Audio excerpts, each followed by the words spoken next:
Hi. So in this video, we will be setting up Visual Studio Code for competitive programming in Windows. You can find a link to this repository in the comments below.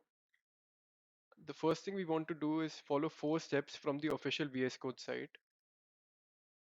Uh, the first is to install Visual Studio Code.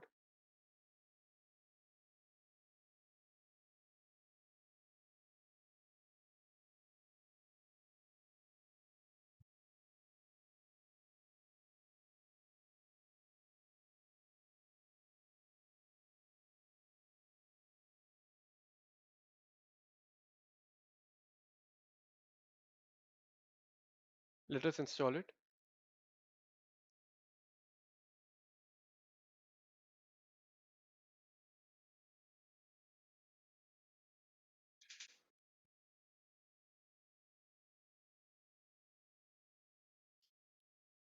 No, I don't want to launch it now. The second step is to install the C++ extension for VS Code. So let us open code from here. Go to extensions, type C++,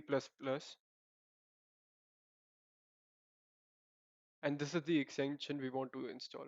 So click on install. The next is to install the MinGW compiler. So click here.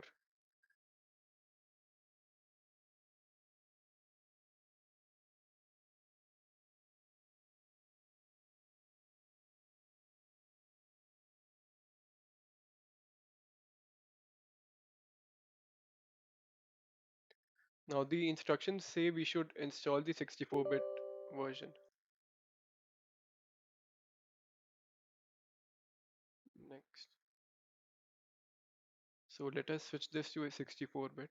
Next. Let us install with the default settings.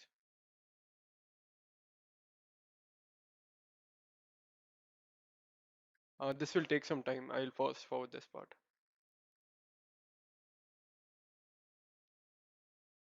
Okay, so it is installed now. Click on finish. We want to add its path to an environment variable. So we want to copy this path. In search type environment variables. Here click on path, edit, and we want to create a new path. So I already have it. Let me delete it into it again. Create a new path, paste this, and click on OK. So we are good to go here. The next step is to check our MinGW installation. Did we do it correctly? So we want to run these two lines. Open a command prompt.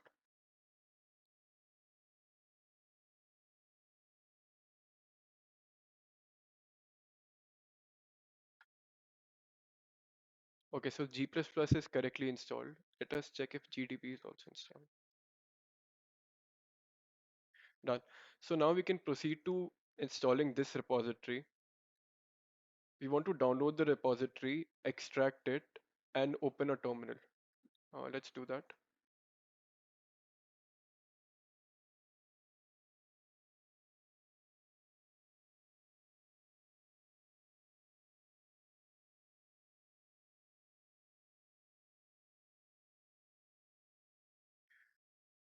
Let us extract this.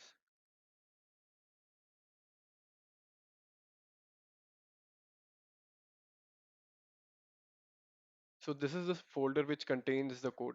You can rename this folder and keep it anywhere on the computer. It does not matter.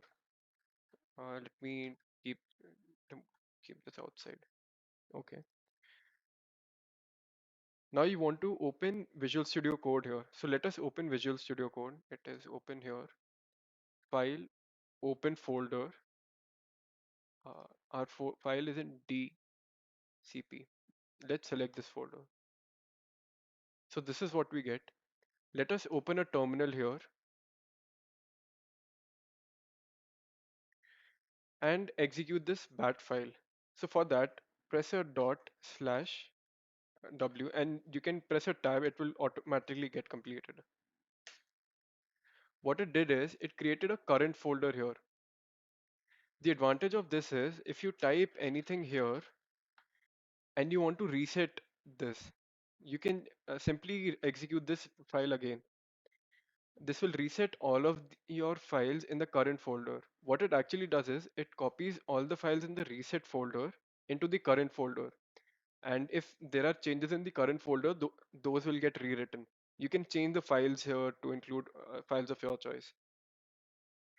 Let us arrange the layout here. So click on 1.cpp, press shift and click on output.txt. So all of these files are selected. Press enter to open them. Right click on input.txt. We want to create a split to the right.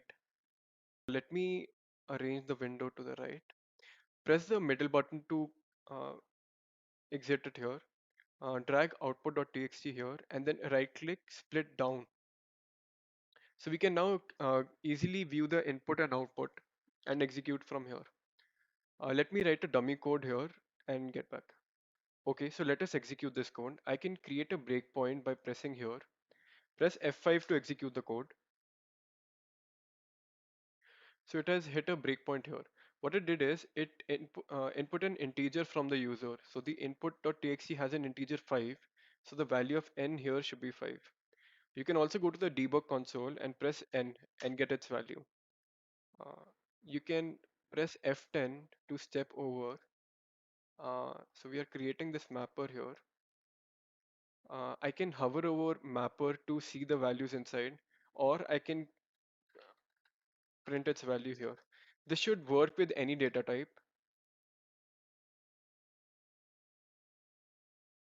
We can continue by pressing here. The output has also been printed to output.txt. I will recommend that you can go to view, appearance, and enter Zen mode. This is a very clean look, and you can get the terminal here also by pressing F5. Let us skip this. Double press escape to exit this menu. So at this point, your setup is complete and you're good to go. Now it may happen that you run into this error that your VS Code is yellow in color and it says that it cannot find this compiler path. In this case, you should go and confirm this compiler path from what you've installed. Let us go in C drive, program files, MinGW, x86, bin. You can copy this file path and place it here behind the gcc.exe. The single slashes should be replaced by double slashes here because it is in a string.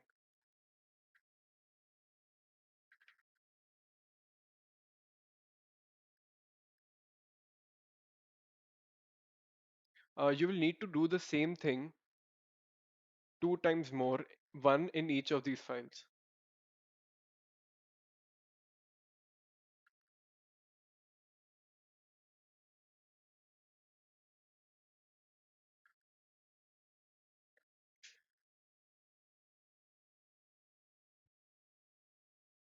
And now you should be able to run the program.